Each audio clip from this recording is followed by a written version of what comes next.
आप सभी को जय मसीह की। द बाइबल पोर्शन में आपका स्वागत है। हमारा आज का वचन है यहोशू की पुस्तक 19वां अध्याय वचन 24 से 51। पांचवी चिट्ठी आशेरियों के गोत्र के कुलों के अनुसार उनके नाम पर निकली।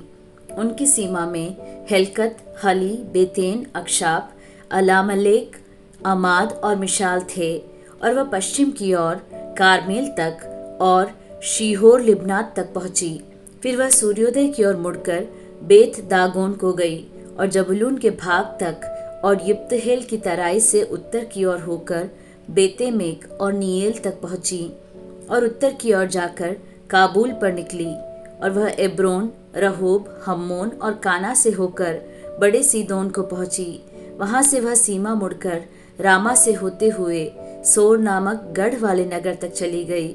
फिर सीमा होसा की ओर मुड़कर और अकजीब के पास के देश में होकर समुद्र पर निकली। उम्मा, अपेक और रहोब भी उनके भाग में ठहरे। इस प्रकार 22 नगर अपने अपने गांवों समेत उसको मिले। कुलों के अनुसार आशेरियों के गोत्र का भाग नगरों और गांवों समेत यही ठहरा।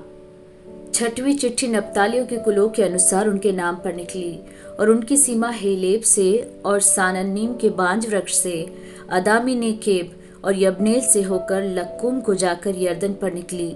वहां से वह सीमा पश्चिम की ओर मुड़कर अजनुत ताबोर को गई और वहां से हुक्कोक को गई और दक्षिण और जबूलून के भाग तक और पश्चिम की ओर आशेर के भाग तक और सूर्योदय की ओर यहूदा के भाग के पास की यर्दन नदी पर पहुंची।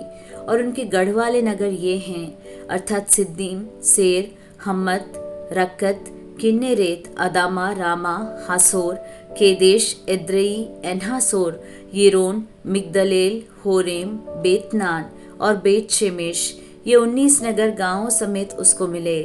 कुलों के अनुसार नप्तालियों के गोत्र का भाग नगरों और उनके गांवों समेत यही ठहरा।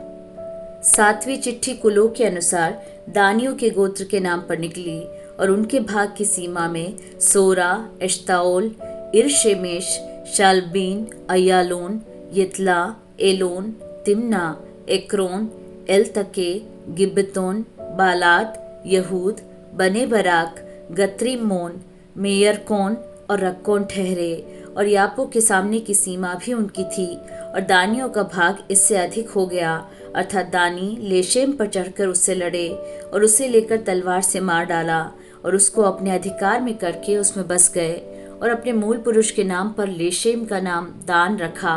कुलों के अनुसार दानियों के गोत्र का भाग नगरों और गांवों समेत यही ठहरा। जब देश का बांटा जाना सीमाओं के अनुसार पूरा हो गया, तब इस्राएलियों ने नून के पुत्र यहोशू को भी अपने बीच में एक भाग दिया।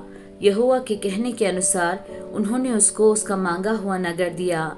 यह एप्रेम के पहाड़ी देश में का तिम्नत से रह है, और वह उस नगर को बसाकर उसमें रहने लगा।